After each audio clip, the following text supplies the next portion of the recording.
বাংলাদেশের রাজনীতিতে জামাত একটা বিস্ফোরা, কেননা বাংলাদেশকে পেছনে নিয়ে যাওয়ার জন্য, ধর্মভিত্তিক বাংলাদেশ তৈরি করার জন্য, নারী বিদ্বেষী বাংলাদেশ তৈরি করার জন্য এই জামাত ইসলামী কিন্তু, আপনি পাকিস্তানে খোঁজ নেন তাদের ইতিহাস কী এবং তাদের যিনি মূল নেতা তার বক্তব্যগুলো কী, ধর্মের সাথে জামাতের আদৌ কোনো সম্পর্ক আছে কিনা এটি নিয়েও প্রশ্ন তোলা যায়। কিন্তু বিএনপি এত সংখ্যাগরিষ্ঠতা নিয়ে এসে এই রাজনৈতিক বয়ানের এগেনিস্টে বিএনপির রাজনৈতিক বয়ানটা শক্তিশালী করতে পারছে না কেন? মুক্তিযুদ্ধের পক্ষের বয়ানটা শক্তিশালী করতে পারছে না কেন? দেখুন, আমি আপনাকে একটা কথা বলি, বিএনপি বরাবরই বয়ান তৈরিতে খারাপ।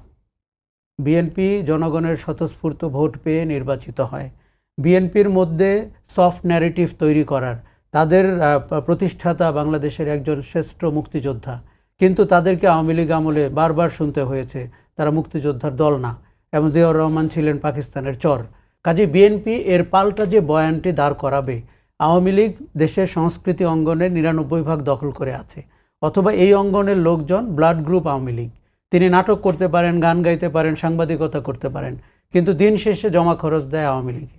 আমি এমনকি মানবাধিকার কর্মীর নাম বলতে পারবো, তিনি তার সমস্ত প্রফেশনাল ক্রেডিবিলিটি জলাঞ্জলি দিয়ে শেখ হাসিনার বান্ধবী পরিচয়ে সমাজে প্রতিষ্ঠিত ছিলেন গত 15 বছর। তাতে করে আমি যেটা বিএনপির ইনহেরেন্ট প্রবলেম আপনাকে বলছি, সেটা হচ্ছে তার মধ্যে বয়ান তৈরি করার লোক নাই।